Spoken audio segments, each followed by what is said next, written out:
Daily Digest with Jimi Disu. Today is Thursday, and first of all, I'd like to wish a very, very good old friend of mine. He's not a mister, he's not a chief, he's a sir. Samuel Shukoya. I don't know how old he is today, but if he was a big one, he'd be inviting us to eat jollof rice. But Muiwa, happy birthday. We had a nickname for him in our younger days. Let me say it in case his children are listening. We used to call him Shekepo. He had big cheeks and so on and so forth. Happy birthday to you, Muiwa. It's always a thing of joy to still see your mates around. I've lost quite a few. So with the ones that I still have around me, I'm keeping an eye on everybody and wishing all of them long life. I think the next birthday I have will be that of Mr. Bartholomew Lucius Okuyoro. I think that's the next birthday we'll be having. So happy birthday, Muiwa. Let's get down to business. Frisky La is here. Frisky, how are you? Thanks a lot. Good morning. Now, although all of you know Frisky La, this will be like his umpteenth time on this program. He practices his trade in Germany and Turkey. You see, I know where to find you. Germany and Turkey. He's a journalist and a writer. He's written almost about 5-6 books. And he's proudly a pro-Obasanjo person. He doesn't hide it, and he believes so much in him. And in a way, so do I, to be very honest with you. All of us have our shortcomings, but I think if we had more of that gentleman, maybe this country would be a better place. So how are you doing, Frisky? Doing quite You just fine, came sir. to town, right? No, about 3 days ago. Now, let me ask you first, from the observatory abroad, when you look down on Nigeria, what occurs to you? Chaos, wishes for improvement, Yes. and the unfortunate backward development that we experience is independence. How are we perceived in Europe? Because I know you keep your, in the course of your job, you can jolly well get a feel of how we are regarded. Are we, what is our rating? What do you think is the attitude towards us with all our various problems, some of which are so infantile, they shouldn't be said of a nation, Well, you just rounded it up. I mean, apart from countries like Yes. like the United States and Great Britain, where you have some Nigerians excelling in different fields, the most spontaneous, impression people get of Nigeria is fraud and all those negative things you can imagine that actually characterize what we've been up to, since morals, went down the drain in the past few decades. So do you get, has that perception been, do you get a feel of it being a Nigerian living abroad? Do you feel that, there's some whatever against you just because you come from Nigeria? Is that true? You're not persecuted. No, that is not the point. But you do get these negative vibes. When of course you say you are a Nigerian and the first impression, you almost, if you're an upright person, you're almost apologetic, telling someone, well, I'm Nigerian, nothing I can do about it, stuff like that, But it's just it. No one persecutes you, but people take you for what they think you are. And our people don't, make things better with what they do day in and day out. So that's the situation. Okay, I mean, looking at the situation where we found ourselves, of course, for those who might say that I'm talking too much, all my programs are discussion programs. They're not interviews. Right. They're discussions, so I'll put some of my views. Absolutely. I don't like where we are currently. No wonder. I must tell you that. And even the election that we have ahead, if it does hold, doesn't even show much promise. I wonder if you get that feel. What do I mean by that? Two of the major characters in the election, we have the repercussions of that if that happens, and even the third one that probably people will be saying is different from the rest of the pack might not have that much backing. Which National Assembly would be helping him? Which civil service will he be referring to? I mean, so when we look at what we have ahead, it's a bit frightening. Do you get a sense of that? Yes, absolutely. I think it takes a bit of neutrality and objectivity to notice that we have a problem in the country at the moment.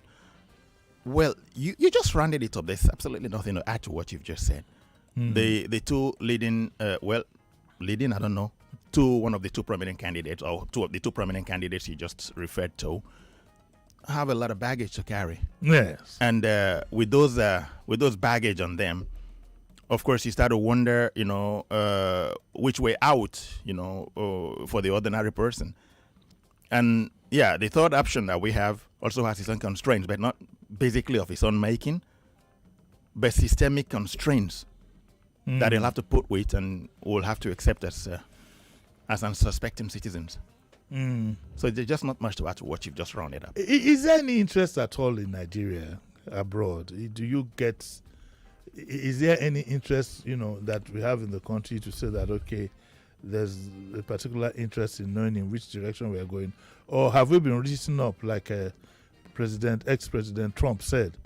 I don't want to use the word that he used.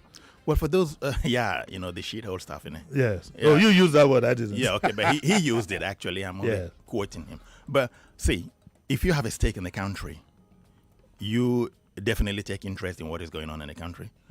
And we as citizens have our inborn and natural stakes, that defines, the direction we think of. But for other countries, look, I'll give you an example to tell you how, strange and, a bit funny the whole thing is. There was a time President Buhari visited Germany and held a press conference with the then German Chancellor, Angela Merkel, standing beside him.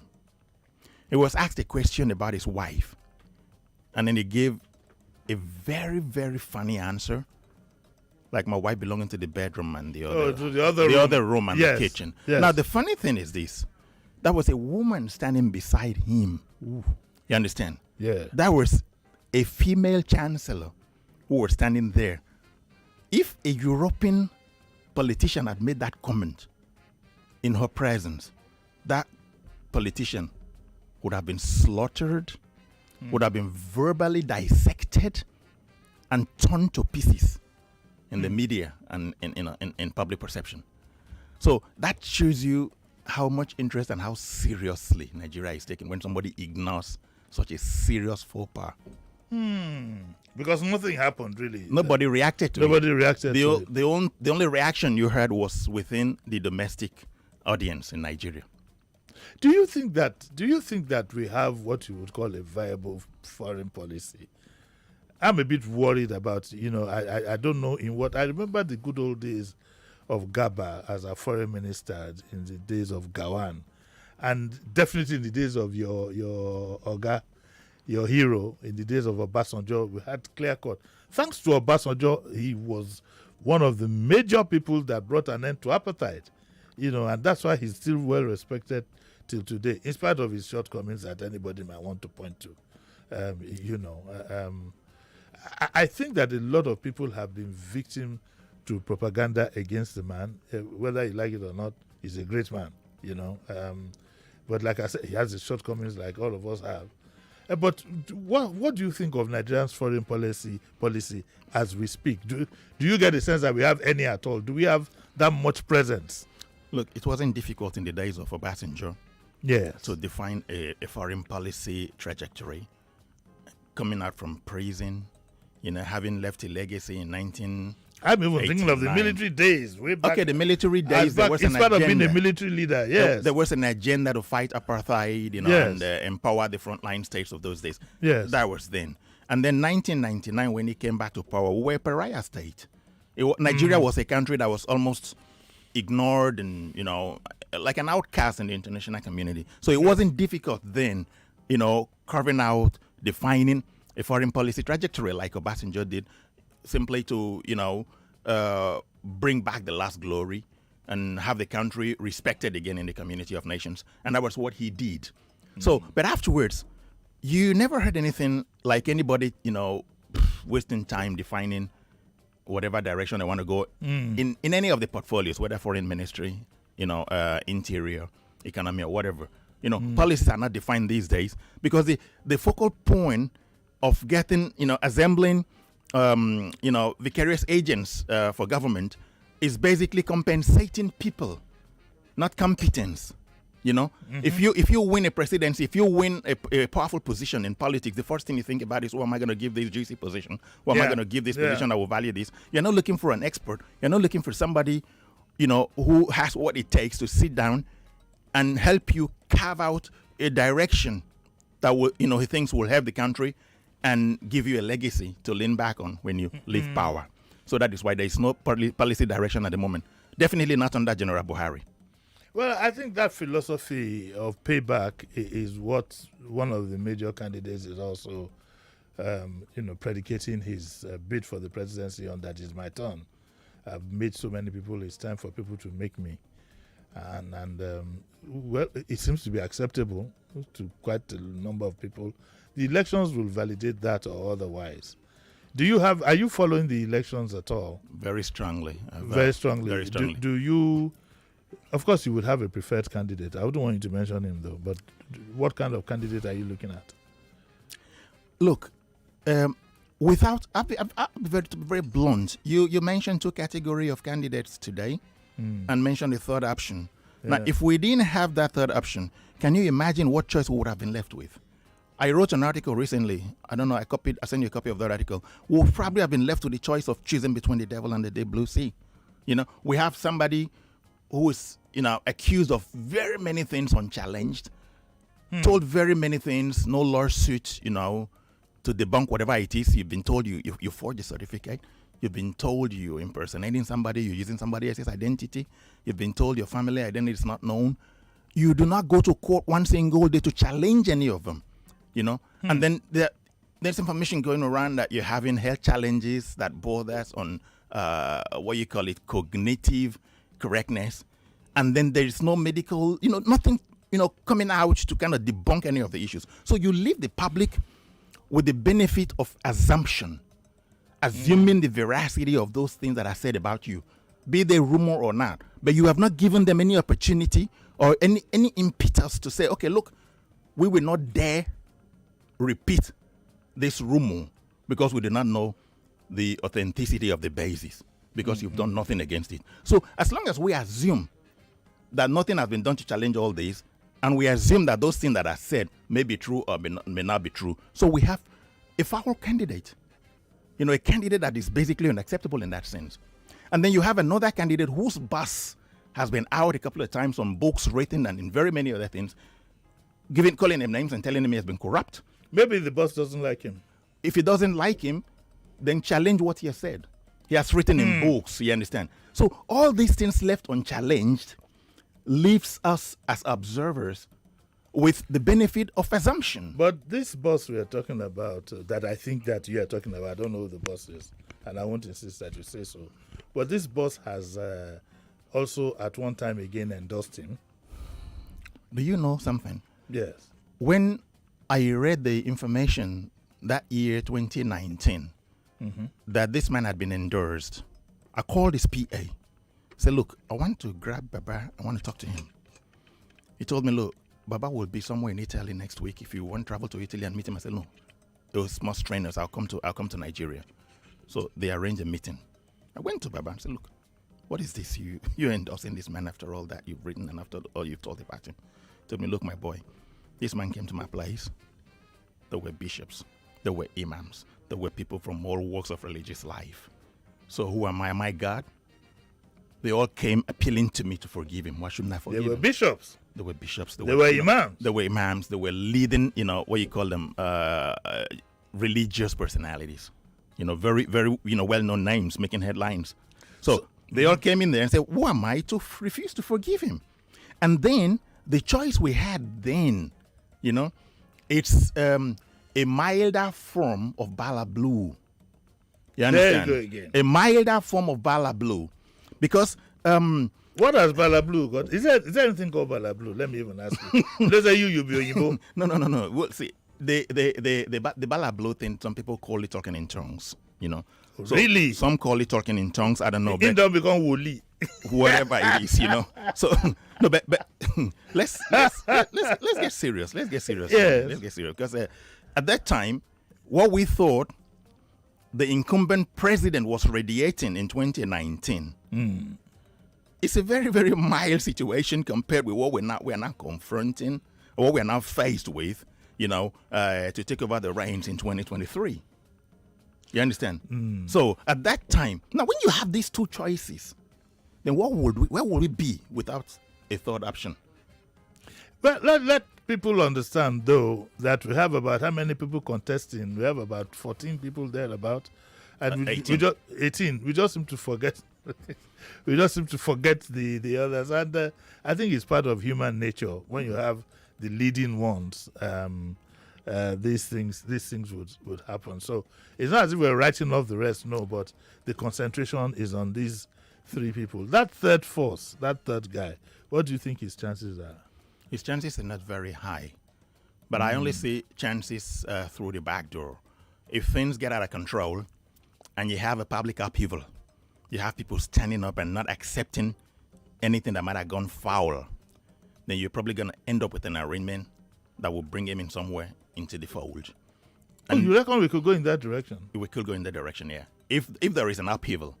Because, the mood in the country at the moment is so that no one is ready to tolerate any form of misgivings in the process. And there definitely will be.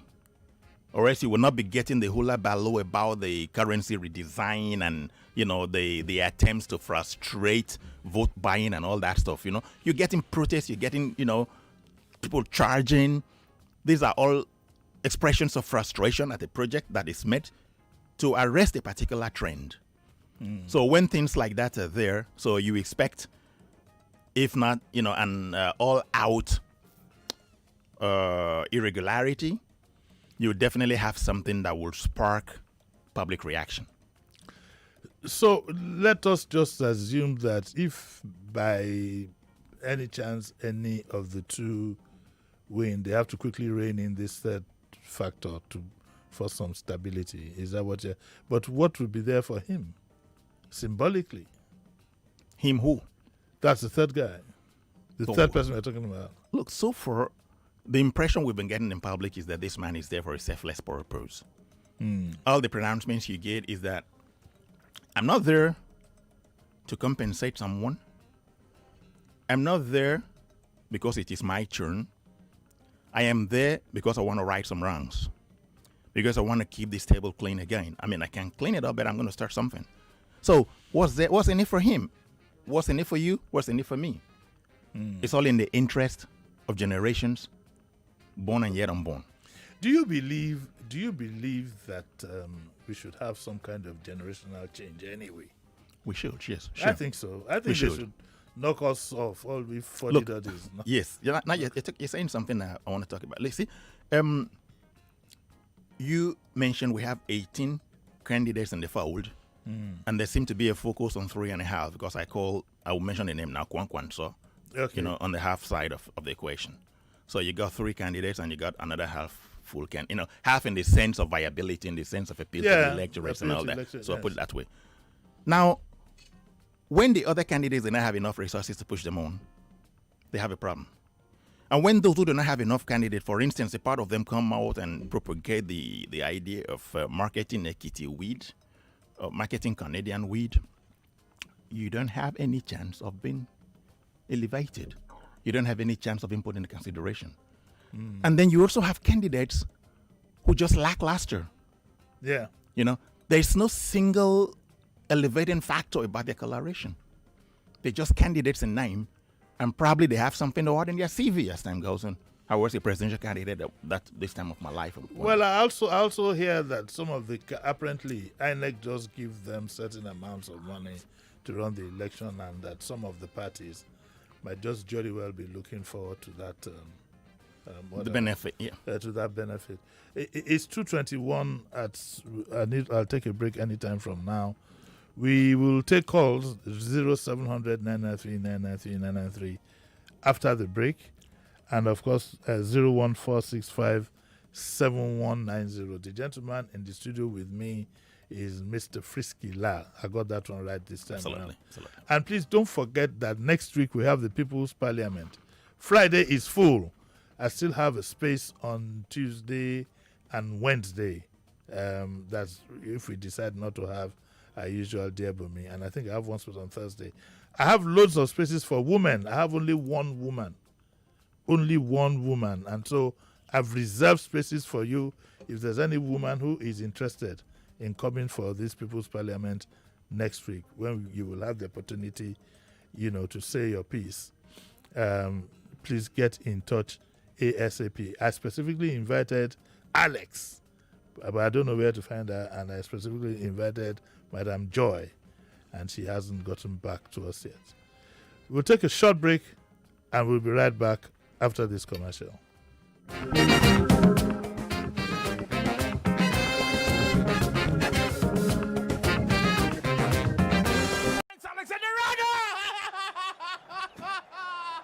Liverpool are majestic. You can't coach against this. City have to defend for 6 minutes. They do not want to attack this. Ferland Mendy across into the penalty area, headed down by the Madrid players. Still Madrid hopping around City's penalty box. A chance could come for them. It's 1-1 on the night. It's 4-5 for Nabigate. There it comes. It's a 2-2. They are back. Incredible. Well, one of the great nights as a radio football commentator, certainly. Was special. It was special. You could sense it. So I literally could sense a potential comeback, and I wasn't surprised when it happened. But you know how I was still able to articulate my words after that goal came in, something magical. So one of those great nights. Thanks, Alexander. Liverpool are majestic. You can't coach against this. I'm a sucker for Trent. You know, if he wasn't a Liverpool player, I would wear a jersey with Trent at the back. That was special. It was a free kick from about 38, 40 yards against Chelsea, a team I somehow don't fancy. It was special, and I fell off the seat. It's a classic. I don't think any commentator has been able to do that. Who are governors came together on June 8th, 2022 to stand for equity and fairness. We salute our brothers and sisters in the northern part of this country who, in spite of their enormous votes, continue to propagate the unity of Nigeria by promoting rotational presidency. Let's vote Bola Tinubu for president for a renewed hope, a better Nigeria. Vote Kashim Shettima as vice president. Vote APC. Isn't it beyond extraordinary owning a smartphone with a distinctive retractable portrait lens camera on an eco-friendly back cover designed with a sleek cinema-like mute-smooth screen, a super fast charge battery, and PC-level large memory? Go for the new Techno Phantom X2 today and get a free Phantom Razor toothbrush or a trolley travel case. Also enjoy 24 months warranty, 100 days broken screen warranty, and free data on a 5G network for up to 12 months. Hurry now to select retail stores while offer lasts. T's and C's apply. Techno, stop at nothing. I know say everybody getting time, I don't go lose faith. As I dey hustle every day, I know they look face. Cause I know say one day I go make up. Yes, I know say one day I go blow. We move, we move, we move, we move, we move. We move, we move, we move, we move, we move. Yeah, yeah. Cause I know say one day I go make up. Yes, I know say one day I go blow. We move, we move, we move, we move, we move. We move, we move, we move, we move. Turn that fear into victory. Cause I know say one day I go make What are we doing today? There's a huge difference between the relative experience of salary earners and those of business owners and entrepreneurs. Someone who has never had cause to set up a business of his, who has never had cause to source for funds, turn it around, pay salaries, pay back the loan, and still make profit cannot be expected to be hands-on when saddled with an economy the size of Lagos. Experience that hasn't curbed Lagos's traffic in 24 years of their reign. Experience that hasn't addressed Lagos's perennial flood. Experience that currently leaves us with over 2 million out-of-school children. The duo of Jando and Funke have been investing in Lagos's economy for about 2 decades, running their personal businesses, employing people with track records of success. Lagos needs a breath of fresh air. Vote Dr. Abdulaziz Olajide Adediran Jando as Governor of Lagos State. PDP! Power to the people! When you think of fruit juice and all the goodness that comes in it, think Chivita. It is many years of trust, quality, and all the goodness of fruit poured into one lovely pack with no artificial flavors, colors, and preservatives, specially made for you. And there is more to choose from.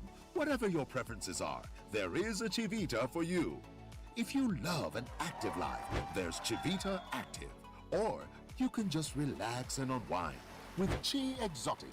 If you are the cool dude, say hello to Happy Hour. And if you are the explorer who simply wants to try something refreshingly different, Chivita Iced Tea is your drink. However you want it, there is a Chivita for you. There is a Chivita for everyone. So, what's your Chivita?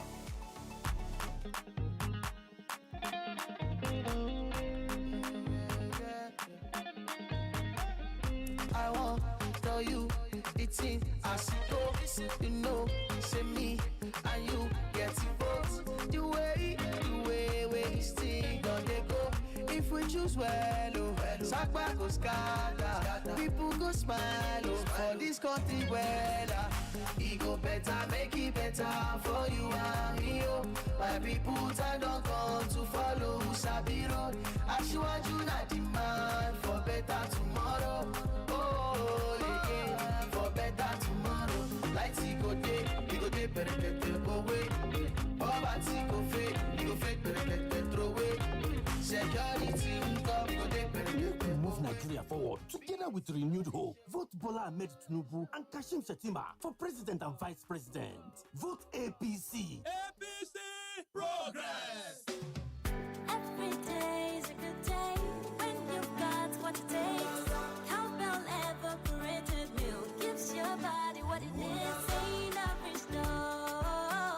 Happy Cowbell day, creamy goodness so. Cowbell evaporated milk is delicious milk that is carefully formulated to retain its creaminess and great taste.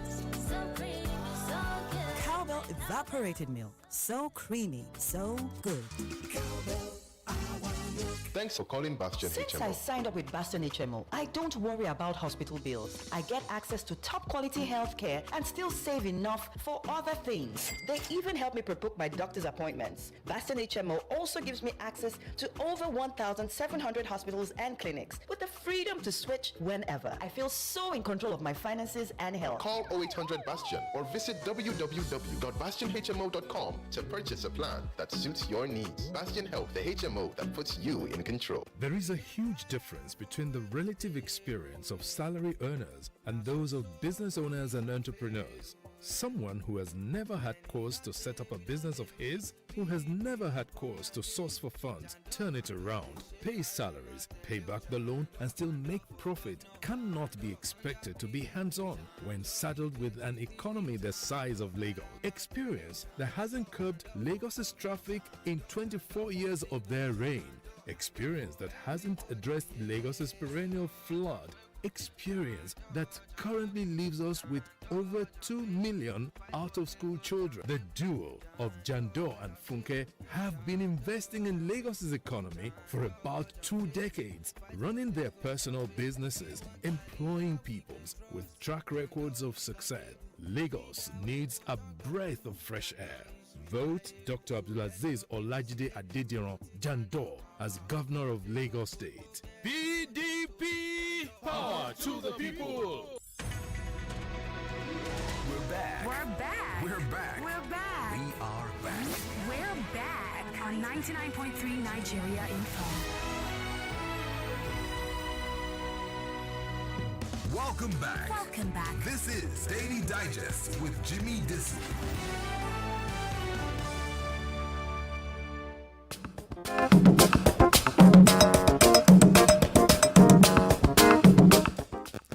Welcome back to the Daily Digest with Jimi Disu, and I still have Mr. Frisky La, who is it Germany or Turkey? I mean Germany. Germany. Yeah. But Mama, you know, it's a good rest for Turkey sometimes. Because I called you about twice or thrice. Right. So one of these days I'll show up in one of those. By the way, you probably want to extend your sympathies to your Turkish citizens for this earthquake that took place. I understand there were some Nigerians too. Okay. Obviously, that would Yeah, that wasn't unexpected. Unexpected. Quite a good number of Nigerians there. But the way the response to to this earthquake, and with deep thinking, it made me think how lucky we are in a country like Nigeria, when we've not been tested by anything. Even when COVID was ravaging the world, we were able to handle it, because of course it wasn't as bad as it was in other countries. Are we not pushing our luck too far with the way that we've been handling our affairs? Are we not pushing our luck too far? Because we're a bit planless. I'll tell you something, though. Look at this policy that we want to implement. We want to change the currency. It had to be done for security and political reasons. It had to be done without adequate notice. But at least you had 3 months. You had a 3-month period to get this done. Now, everybody is harping on the change, forgetting that the issue at hand now is availability of cash, whether old or new notes. Look, I've told you something once Yes. in this program. Yes. If you give the Nigerian Constitution to the Americans, they will run it hitch-free. If you give the Nigerians the American Constitution, we're going to mess it up and expose all the inadequacies of a constitution that has served the society for very many centuries. Other countries, senior climes, as we always choose to say, will implement a policy like, this currency redesign with a 3-month window to submit the old notes and get the new ones. Things will move hitch-free. But in Nigeria, because of the impact of vested interest, we always have problems, even with the seemingly easiest of tasks that anyone can achieve in an electoral setup. But you see, the availability of funds that you're saying, we as Nigerians, we have become expert in twists and turns when a story takes a long turn. Now we're having a situation where the central bank governor came out on several occasions to express that money were disbursed on daily basis to banks, commercial banks, and that the commercial banks had either refused to staff all the ATM machines or refused to pass it on to the consumers. Then as time went on, we now started speculating, probably the central bank did not print enough, did not do this. But I have to mention the name of El Rufai, for instance, who was in an interview recently, just as early as last week or a week before, stating that leading politicians, if they were targeted by this policy, are actually those who have the instruments to beat the system. Because some of them own banks, some of them have enough shares in banks to be able to exert influence on the banks. So he even went further to say he is aware of a governor that counted 500 million naira of the new currency. So, and that was actually confirming and even buttressing the statements made by the central bank governor that the leaders of the banks are the problems in the disbursement of this new currency. I think it's even a bit more than that. I agree with you 100%. But I also think that there's a conspiracy to discredit the policy. And I also feel that there's an element of sabotage. I mean, there's a video now that has gone viral. And in the video, El Rufai is seen telling some citizens of which state, I don't know. And he's telling them, vote for the APC in the elections. Once you get into power, he's telling them there, don't spend your money. Don't worry about your old currencies. When we get into government, and that would probably be in June, right? May 29 or in June. When we get into government, that will be returning your money. I mean, of course, a few people have asked me whether isn't that treasonable, even though he seems to have some immunity. But I don't consider that a fully responsible statement to make. The greatest confusion we're having in the land now is from the APC itself. The APC is divided. Okay, they're divided. The two sides believe that government is theirs or nobody's. It is a highly irresponsible statement. It's a highly irresponsible statement to make. That, vote for us, we will return the money. The president took ownership of this policy, okay, and he did it for good reasons. And that is that nobody can fault. How can we have a country where elections will be decided by the amount of money you have? So that when are we going to get competent?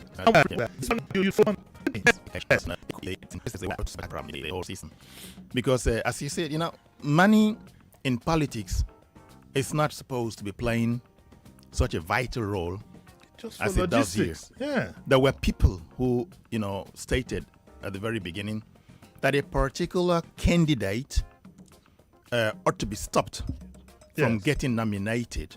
Yes. That if he gets nominated, if he clinches his party's nomination primaries, he was definitely going to go ahead to win the election. Yes. So, and what were they relying on? They were relying on the power of disbursement to the grassroots. So this is somebody probably who can boast of owning more than the budget of any given state in the country as an individual. So if a person like that has the capacity to walk right down to the village or villages and drop a lot with the individuals that are going to use their votes. So you already understand what people were driving at when they say better this fellow doesn't get the primaries than getting it and expecting him not to win.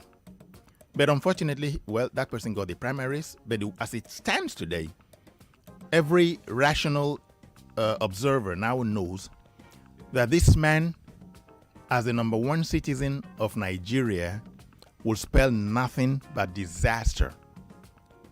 It is quite dangerous when you have, you see, I keep repeating again that I am making my assumptions based on the failure to counter facts that have been established. Now, if a former campaign manager or a former member of the presidential campaign committee comes out openly and says, the presidential candidate of the party that I've just left is mentally insane, and comes to say, look, that man doesn't, you sit down with him, you tell him something, he tells you something else. I hold a meeting with him for 2 hours and he was sleeping all through. And when he opens his mouth to talk, he was saying things that were not related to the subject of discussion. So when a member of that party comes to say things like that, and it's not sued for slander, another person only comes out to say, look, that person is only, blabbing because, wasn't that, wasn't this, wasn't that, So an image has been assaulted. It's a frontal assault. So you go for slander and you get damages. None of that is done. So it leaves a question mark, at the back of the brain. So when you have situations like that, then where do you expect the country to head to? Yeah, I mean, the response, we've gotten all kinds of bizarre responses to things that are unexplainable. And the response to this would be that, it's just politics. But I'm sure you'll agree with me that there's been so much slander in this campaign.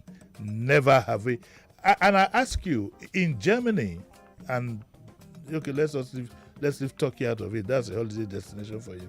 In Germany, for example, what is the importance of having presidential debates? Yeah, it's meant to sway the undecided. Oh, okay, so would the people be voting for anybody who's not ready to do that?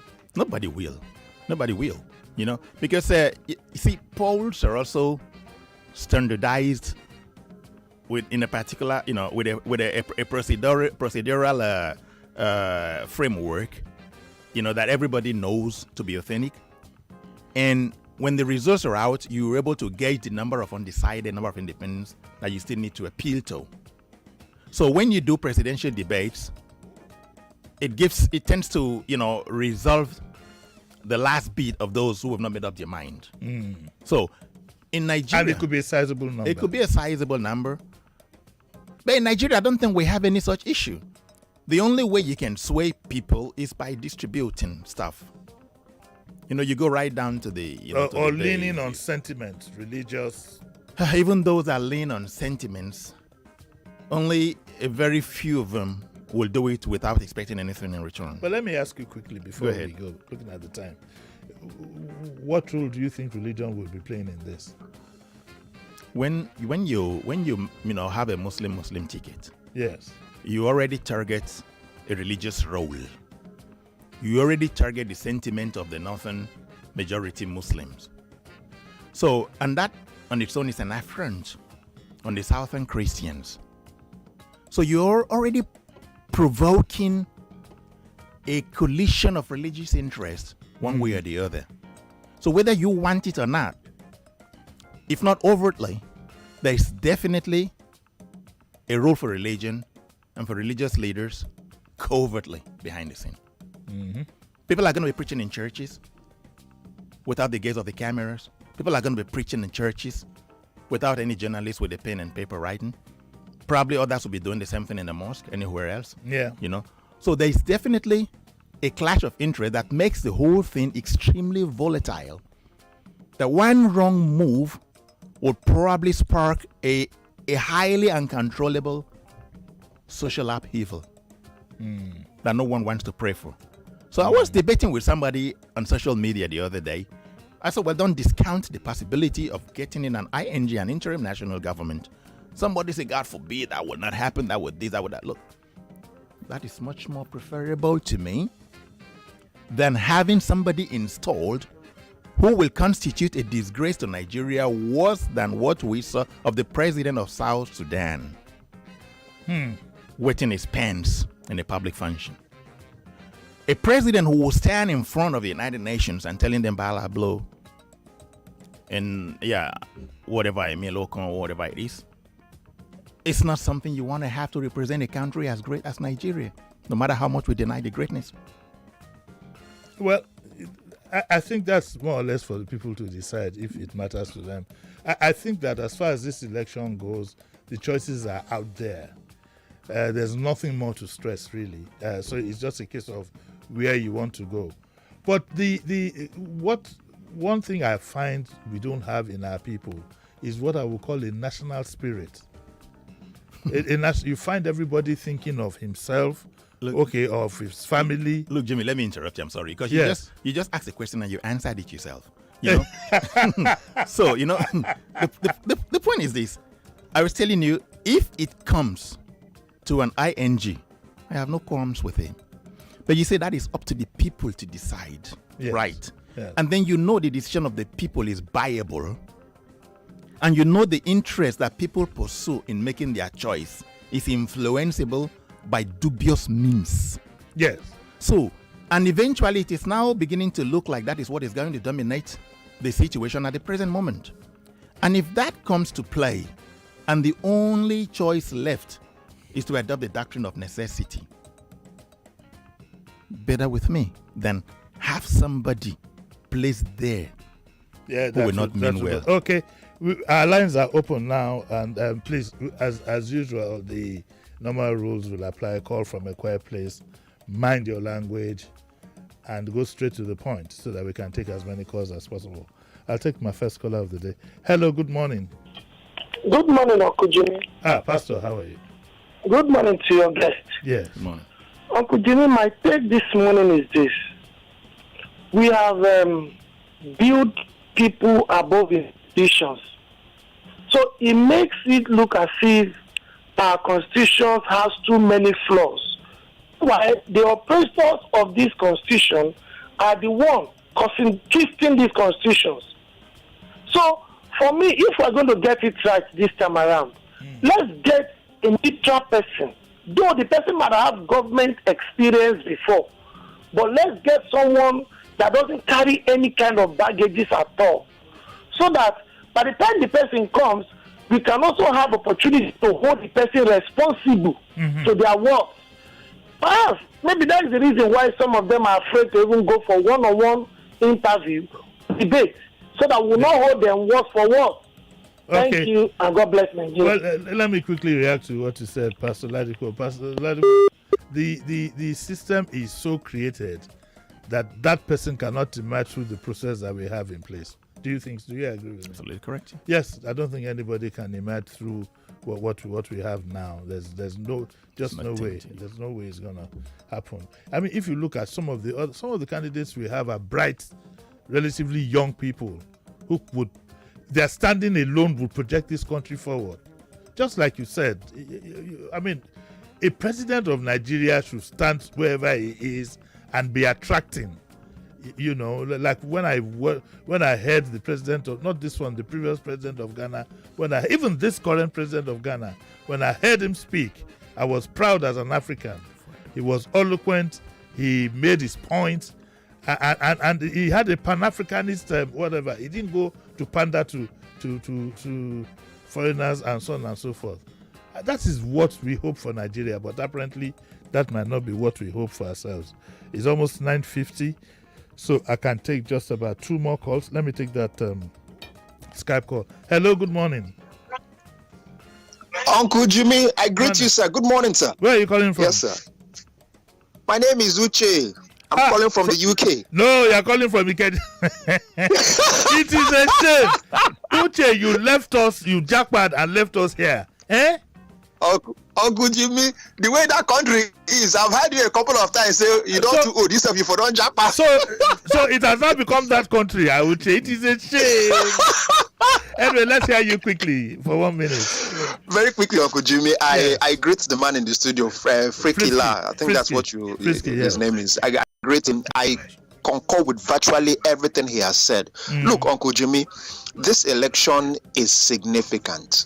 We cannot afford to fail again. And I understand what you guys mean every time you keep saying the third force and you don't want to mention names. But Uncle Jimmy, the situation we find ourselves now as a country, I think it has gotten to the point where we should not just say vote wisely. We should begin to say vote for a particular person because we are in a mess, Uncle Jimmy. We're in a mess. Let's not deceive ourselves. Just like you guys keep saying, between the two top shots, it's a no-no. So what do we do?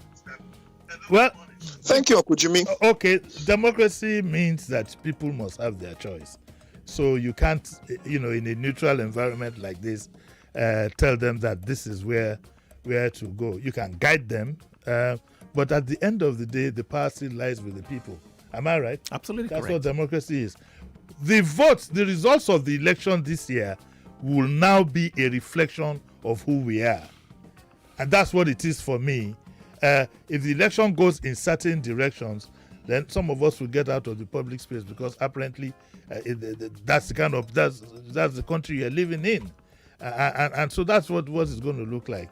But that freedom must be there for people to. Everything is out there. You can't say you don't know the pros and cons of any candidate, but the choice still lies with you. We might have to go. Can I take one more call? Okay, can I take one more call? Hello, good afternoon. Sorry, good morning. Very quickly. Jimmy, there's no time. So let me just to your guess. Yeah, Kelvin. Yes. Yeah, the system we have now does not produce leaders. It only produces politicians. So let's change the system. I have a lot to say, but there's no time. Good morning. That's food for thought, though. But I understand what it means. I made one statement. Yes. Give the Nigerian Constitution to the Americans, and you'll see how smoothly it runs. Give the Nigerians the American Constitution, and you see how easily we can mess it up. And so where do we make that change? How do we make that change? Where do we make that change? We need a fundamental overhaul, and a fundamental overhaul means we've all been saying it's a revolution. But when is the revolution going to come, and how? What form is it? What form is? No. Revolution can take many shapes. Yes. So what form is this revolution going to take?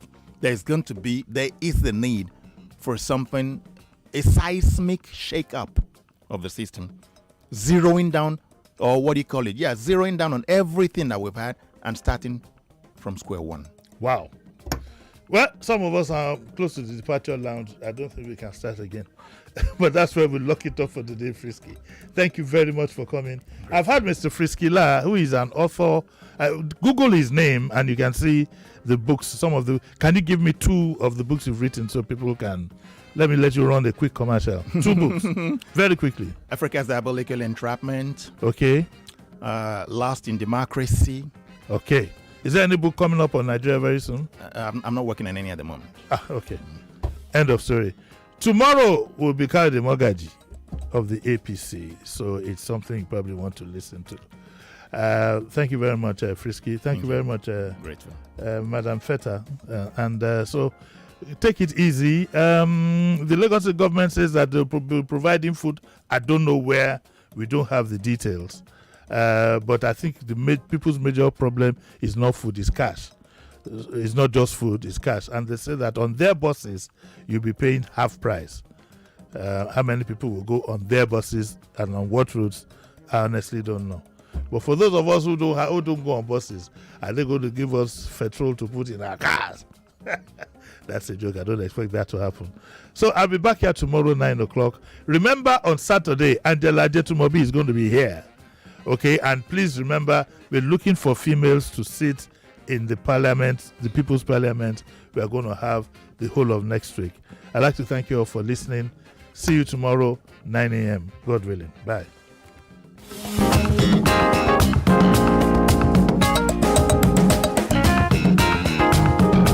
99.3 Nigeria Info. We are more than just radio.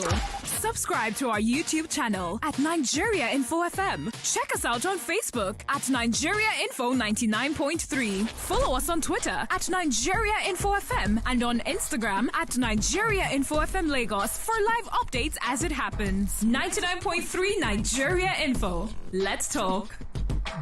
99.3 Nigeria Info. We are more than just radio. Subscribe to our YouTube channel at